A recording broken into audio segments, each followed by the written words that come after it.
आजकल सबसे बड़ी चीज है अनेकेश्वरवाद। इतने सारे भगवान है कि आप भगवान को ढूंढते रह जाओगे।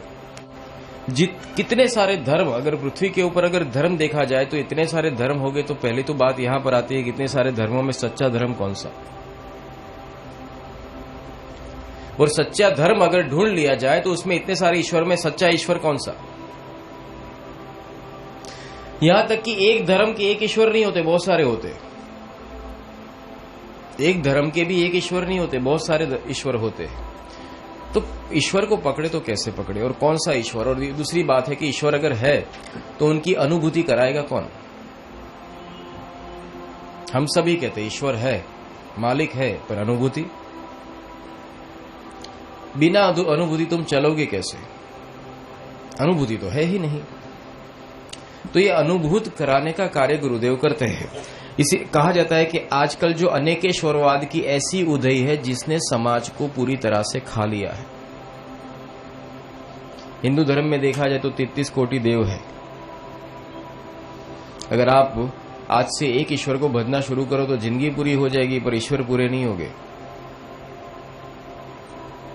तो इससे बाहर निकालने का कार्य, और एकेश्वर, अनेकेश्वरवाद में से एकेश्वरवाद के अंदर आपको ले जाते कौन है, गुरुदेव। और गुरुदेव जब ले जाते उस एकेश्वरवाद के अंदर तुमको सातत्य बताई जाती है कि एक कौन है, तो जो तेरे अंदर बैठा है। क्योंकि तुम्हारे लिए ईश्वर तुम ही हो, क्योंकि जिंदा कहां हो तुम, खुद के अंदर हो, तुम जीवित हो। एक बात याद रखना, आज जहां तुम खड़े हो ये तुम्हारी अवस्था है। अभी तुम मनुष्य अवस्था में हो, कभी पशु अवस्था में थे, कभी प्रेत अवस्था में थे, कभी ब्रह्म अवस्था में थे। तुम कभी मरोगे नहीं, तुम जीवित ही रहोगे। सिर्फ परिस्थितियां बदलेगी, सिर्फ परिस्थितियां ही बदलेगी, तुम मरने वाले नहीं हो। ये बात हमेशा याद रखना। पर जो परिस्थिति तुम्हें मिली है वो तुम्हारे कारण है।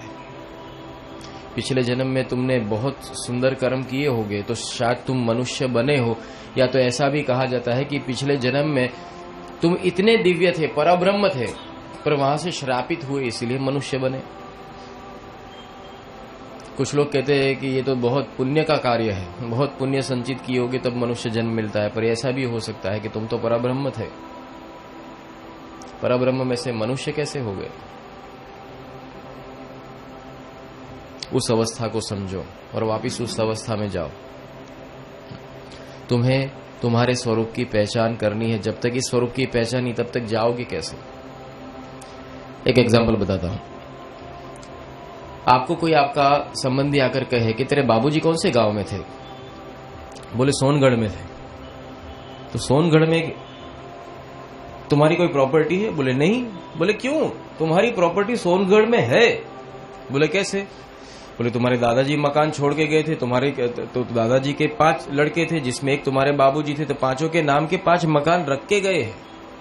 तुम्हें मालूम नहीं था, तब तक तुम उसकी तलाश नहीं कर रहे थे। जब तुम्हें किसी ने बताया कि सचमुच में तुम्हारा एक मकान है, तुम तुरंत ही उस मकान के प्रति जाना शुरू करते हो। कहाँ है वो मकान, तुम उस मकान की खोज में निकल चलते हो। उस मकान की खोज में जाते हो, तुम उस गांव तक पहुंच जाते हो। गांव में पहुंचने के बाद जो पता तुमको मिला था उस पता के ऊपर जाते हो, फिर उसके डॉक्यूमेंट तुम निकलवाते हो। उसमें पता चलता है कि हाँ ये मकान तो मेरे बाबूजी के नाम से, तो अगर बाबूजी के नाम से तो इसका हकदार तो मैं हुआ। तुम खुश हो जाते हो। किस बात से खुश हो जाते हो कि मुझे एक प्रॉपर्टी मिली जो मेरे नसीब में नहीं थी, या तो मुझे मालूम नहीं था, अचानक मुझे आकर मिली है। तुम खुश हो जाते हो। अब दूसरा कदम क्या होगा, अब उस प्रॉपर्टी को तुम्हारे कब्जे में लेना। तो फिर तुम उसके लिए पूर्ण प्रयास करते हो। इस तरह से तुम्हें ही नहीं मालूम है कि तुम परब्रह्म हो, तुम परब्रह्म अवस्था से बिछुड़ चुके हो। जब तुम्हें यह बताया जाता है तब बताया जाता है कि तुम परब्रह्म थे। अवस्था, इसको अवस्था कहते हैं। तो उस अवस्था को वापस प्राप्त करो तो तुम पहले तहकीकात करोगे, वहां जाओगे, चेक करोगे। ये चेक कैसे होता है, सत्संग से और उसके अंदर ओतप्रोत होने से, साहब ने बताए हुए नियम से चलने से। इस अवस्था में जाते हो, फिर बाद में तुम्हें पता चलता है कि सचमुच एक विश्व रूप है। तुम्हारा स्वरूप कैसा है जानते हो? एक विश्व रूप है, अनंत ब्रह्मांडों से भरे हुए तुम हो।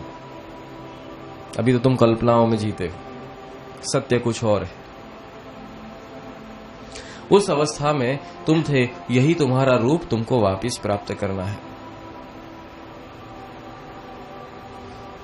कितनी ऊंची बात है, पर समझ में उसके ही आएगी जिसको माया जगत से निकलना है।